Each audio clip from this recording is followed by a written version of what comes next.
world from space. To Apollo 10, a globe of jewels set against a background of black velvet and the stars. Man draws life from the sun, but he venerates the moon. 250,000 miles away, to poets, the unattainable woman. But now she's within the reach of man, and the only astronauts to see her saw her as dirty beach sand with a lot of footprints on it. So this dress rehearsal, the final step before man realizes the impossible, a dream as old as man himself, to reach the unreachable star.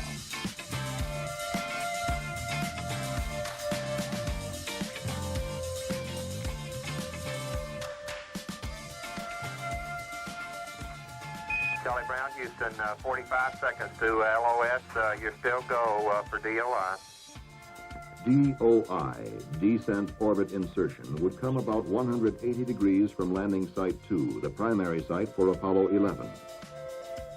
According to the inexorable laws of celestial mechanics, this burn of the lunar module descent engine would put Stafford, Cernan, and Snoopy less than 10 miles above the site. Once more in mission control, they waited for word from the moon. Houston, Charlie Brown. They're down there moving rocks, mumbling about the boulders and things right now. 8 miles above the surface, 35,000 feet over the ancient hills. Then a communications problem. Contact with Snoopy was reestablished through Charlie Brown. Hello, Houston, this is Snoopy. Right, Snoop, go ahead. We is going, we is down among them, Charlie. Roger, I hear you weaving your way up the freeway. It starts with breaking news. And tonight, the breaking news is out of Stockton, where an arrest warrant has been issued for former Mayor Anthony Silva. The San Joaquin County District Attorney's Office has served a search warrant on the Stockton Kids Club, once known as the Boys and Girls Club. Tonight, they are also searching Silva's home. There's CBS 13's Drew Balea. He joins us now with the very latest. And Drew, do you have any idea what they're looking for? Well, apparently they're looking for financial records. That's what they were taking both from Anthony Silva's house and from the Stockton Kids Clubs.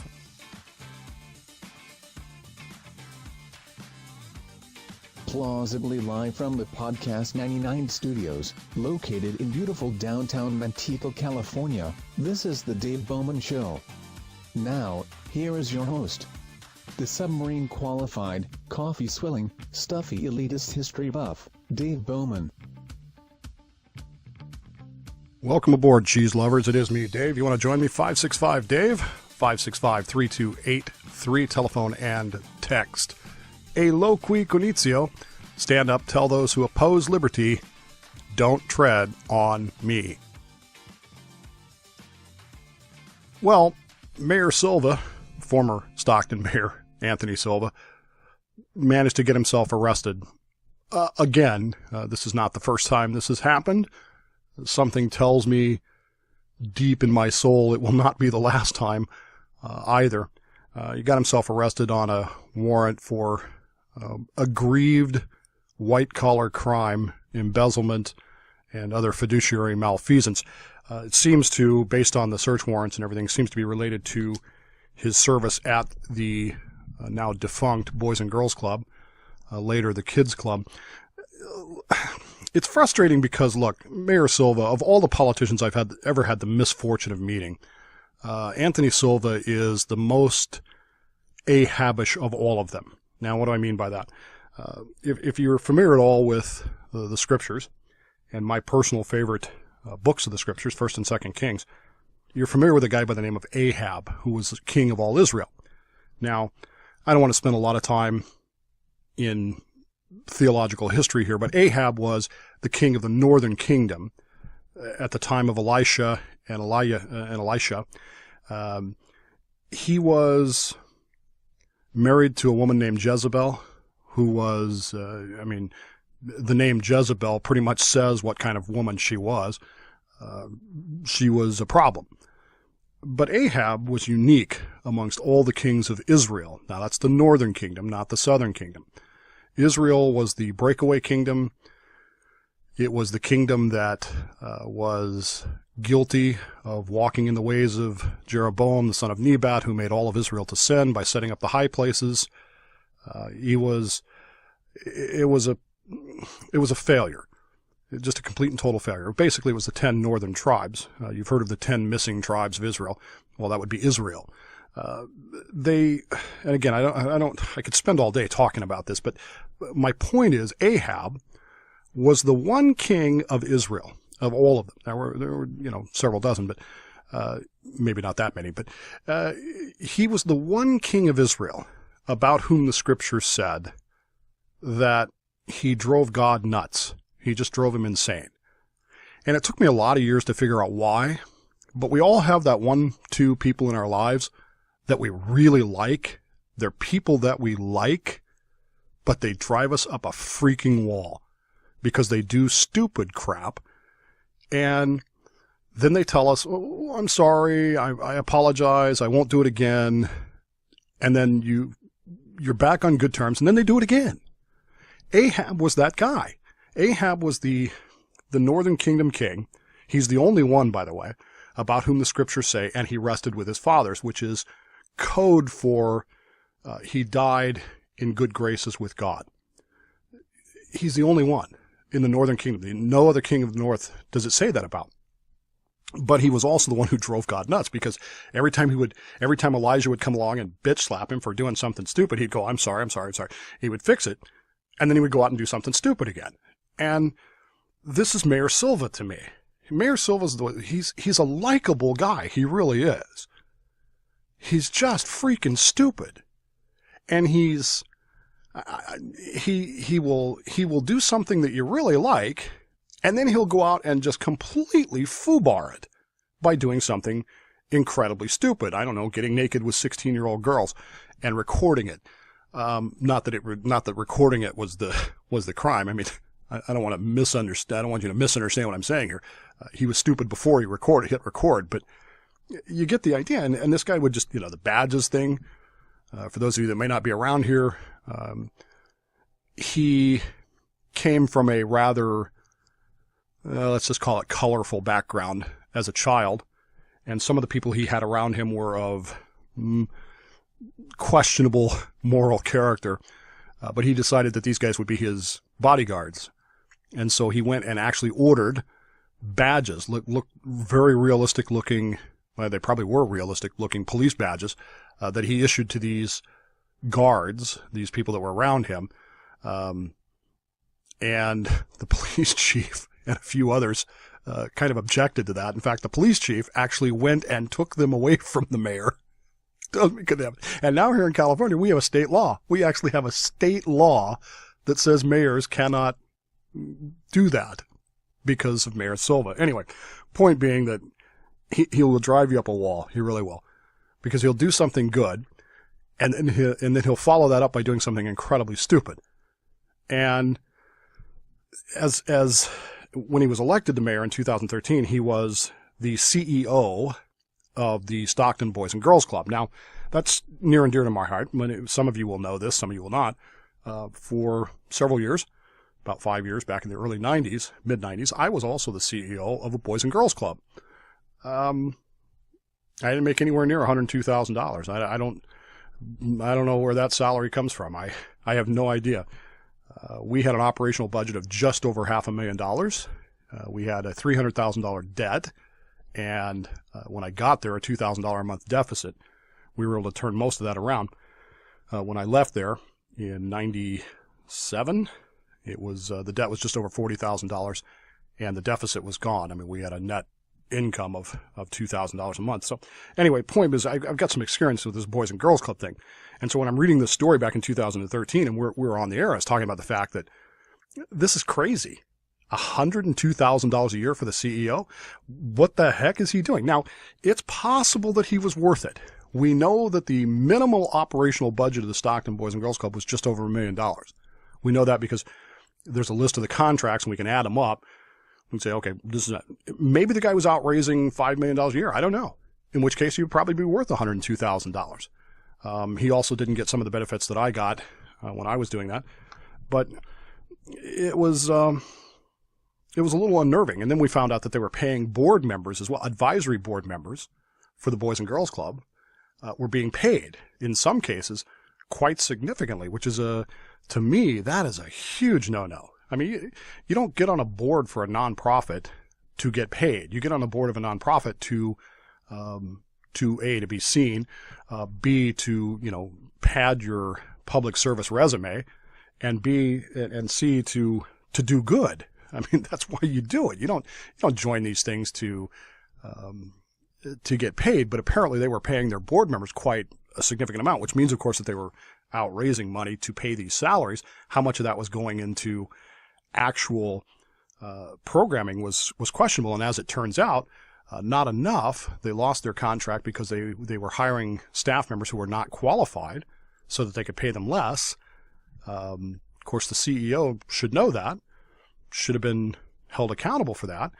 And when the school districts and the YMCA and all those folks found out about it, they canceled all those contracts. And eventually, even the National Boys and Girls Club found out about it, and they canceled the charter. They said, "You're not affiliated with us." They were very cautious about what they said, but they pulled the charter, which basically says, we got nothing to do with these people. Nothing. These people are outside the bounds of normal operations. Get them away from us. And so they did.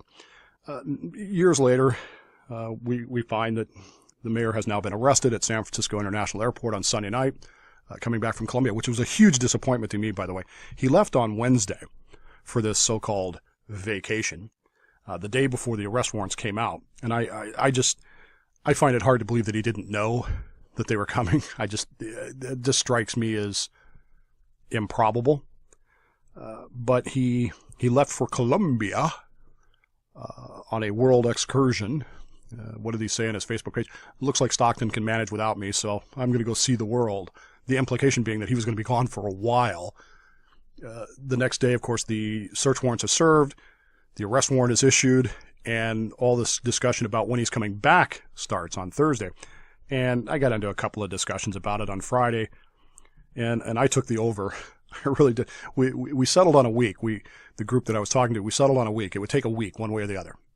And we set the over-under on a week as to when he would be back, either voluntarily or extradited. And I took the over. I didn't think he would come back. I really didn't.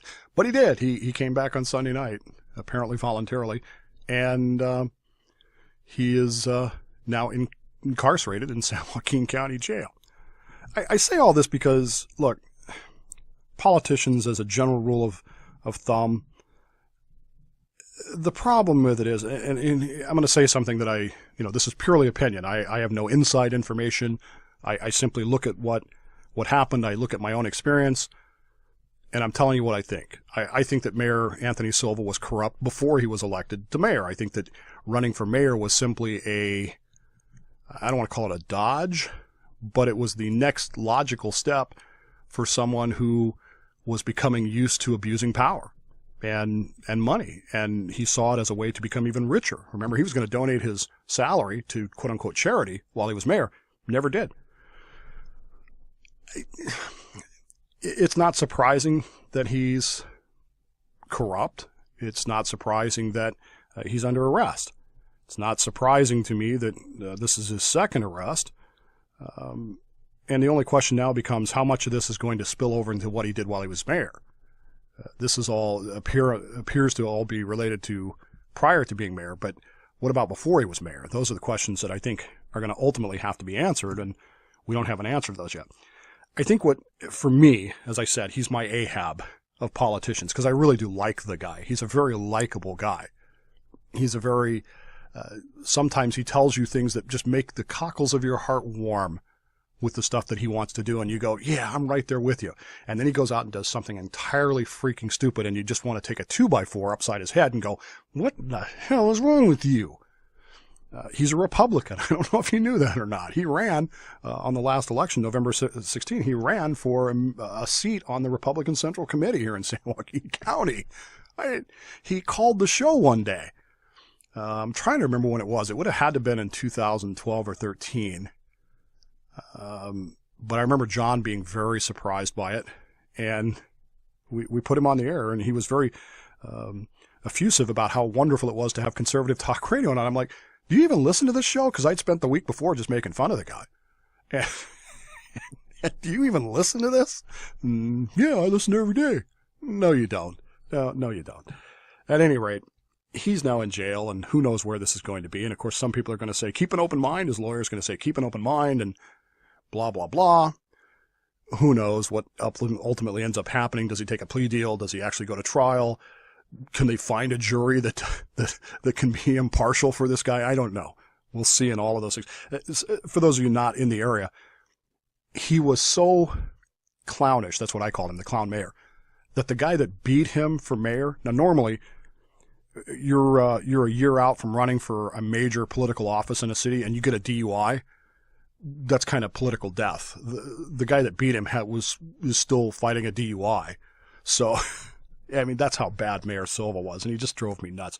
What's driving me most nuts about him today is that I'm sitting here talking about him instead of talking about what I really care about, which is not Mayor Anthony Silva and his arrest. I don't mean this to sound the way it's going to sound, but I'm not in talk radio anymore. I don't care about Mayor Silva being, I mean, I care because I like the guy, but I also care because some kids are got screwed over. A lot of people lost their jobs because of his malfeasance, and who knows how much money he will have ended up stealing. We know it's more than $100,000 because it's an aggrieved white-collar crime. That's what they're calling it. So, not aggrieved, aggravated white-collar crime. So we know that it's at least $100,000 that he stole. Embezzled, stole, mismanaged, whatever you want to call it. But instead of talking about things that really matter, I literally sat here for half my show today talking about Mayor Silva, which is why he drives me freaking nuts. Because I don't want to talk about him. I don't care. I'm sure that he's, having a good time in jail. I'm sure he's right there with people that he's familiar with being around. And, for all that, he'll be happy. And that's what matters, right? What I wanted to talk about today had nothing to do with any of that. SpaceX announced that they're going to send people to the moon.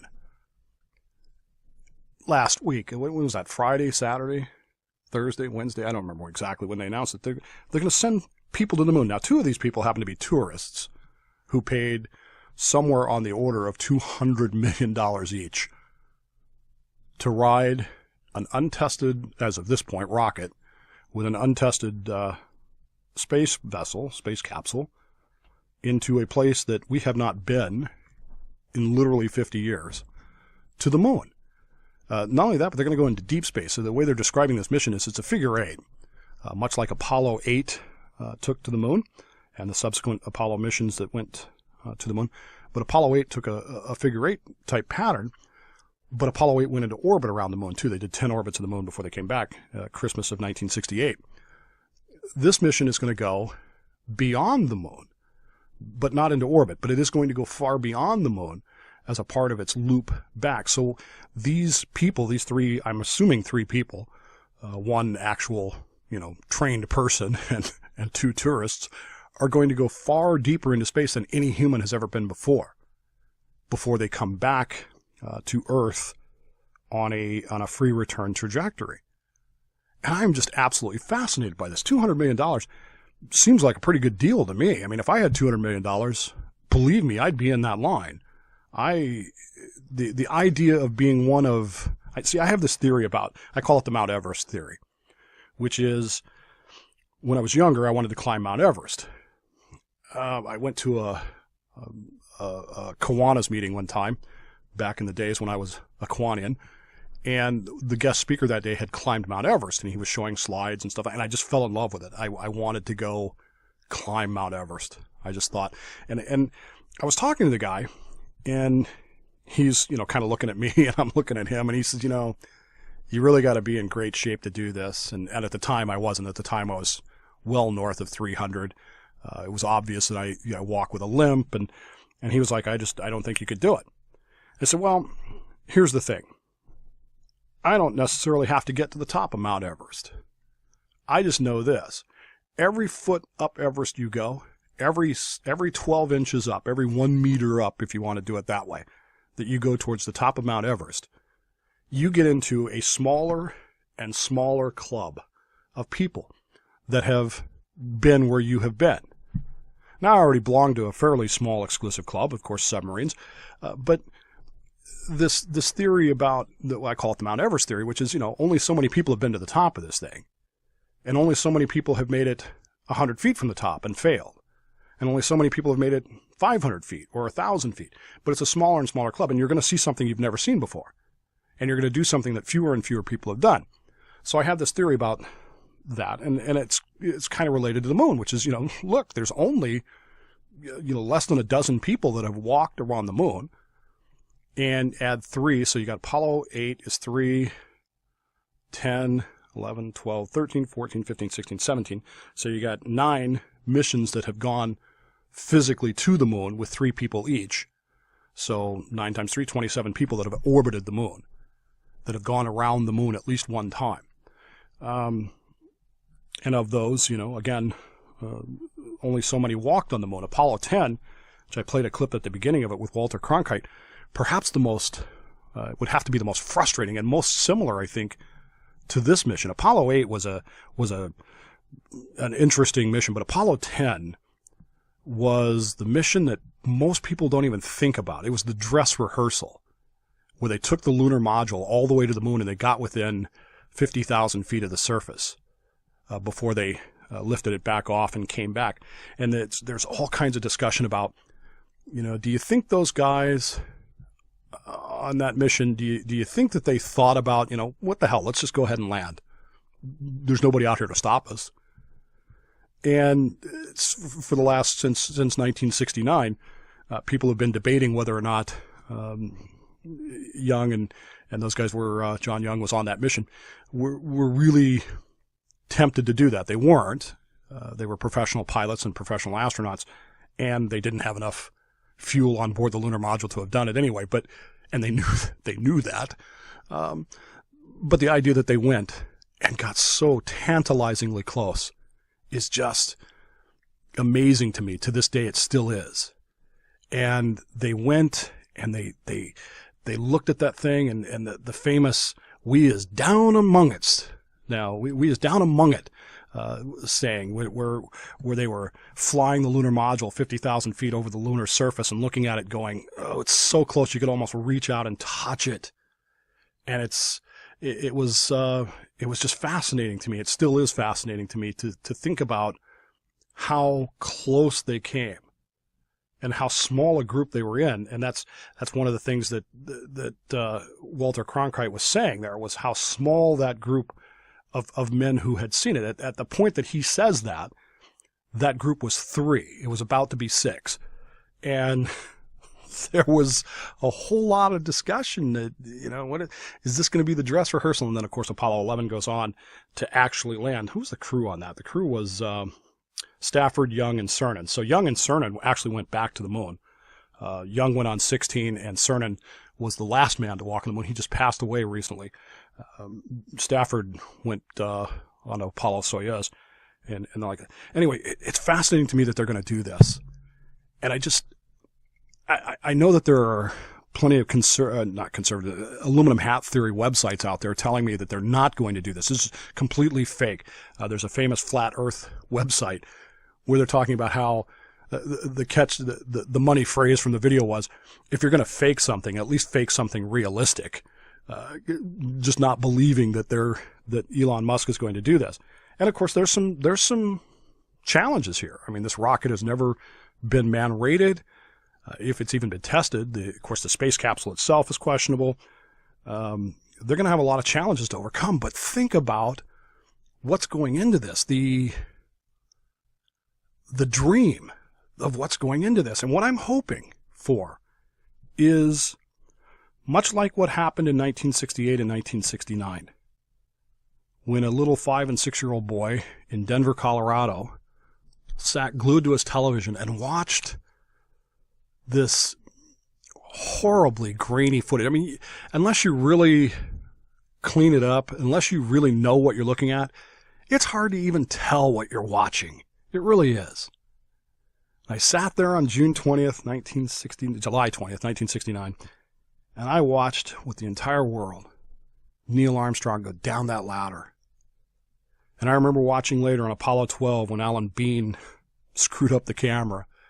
And I remember praying on my bed for Apollo 13 and how excited I was for 14 with Alan Shepard going, the original Mercury astronaut. And 15 was cool because I had met Jim Irwin before, and here he was going to the moon. And not only was he going to the moon, but he was going to drive this dune buggy on the moon. And 16 was exciting because John Young was going. And John Young, for those of you who don't know, would be, until the shuttle era, and actually into the shuttle era, he would be America's most experienced astronaut. We tend to think of the guy from Apollo 13, whose name escapes me right now, played by Tom Hanks, Jim Lovell.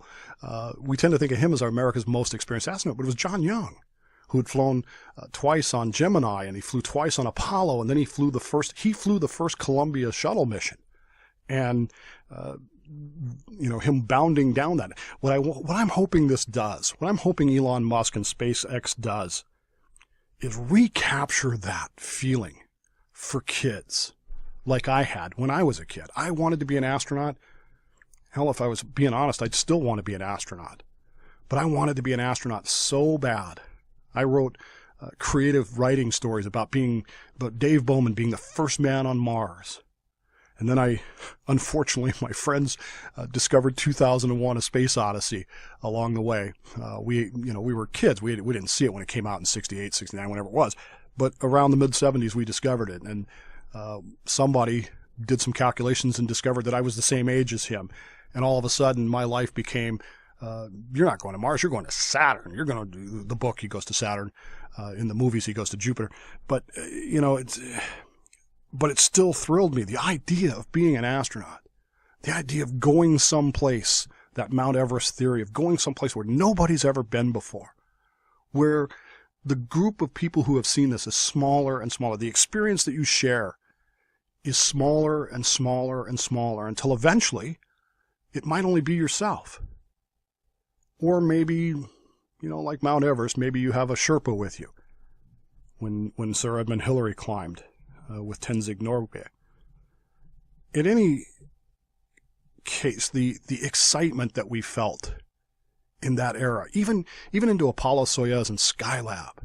I mean, they weren't going to the moon, but what they were doing is they were making space normal. They were making space usable. They were making space real. Space Shuttle was designed to exploit space, not to explore space, but to exploit it, to make it normal, to send teachers, normal people, and Congress people, and senators, and John Glenn into space.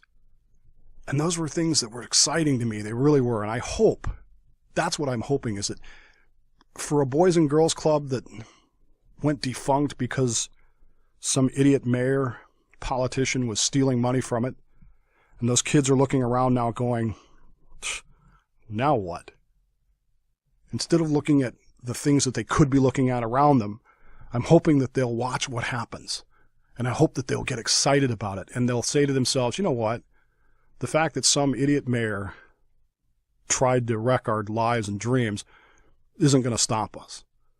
We can ride rockets to the moon and maybe beyond. And yeah, I'm a skeptic. I know the difficulties that are going to come with this trip. I really do. But you have no idea how deeply I want this to succeed and how much I wish I could be in one of those seats. I would just about give up anything to do that.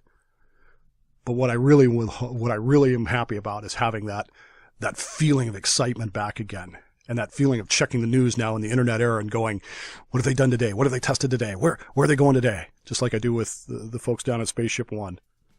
I'm excited about it, and I hope that those kids who got screwed by Mayor Silva, figuratively, not literally, are feeling the same way. What do you think? 565-DAVE, 565-3283, dave@thedavebowmanshow.com. Take the time right now. Tell the people that matter in your life you love them very much. You'd miss them if they weren't there, so don't pass up those opportunities. You don't want to have that regret. I'm Dave Bowman, plausibly live from the Podcast 99 studios. This is The Dave Bowman Show.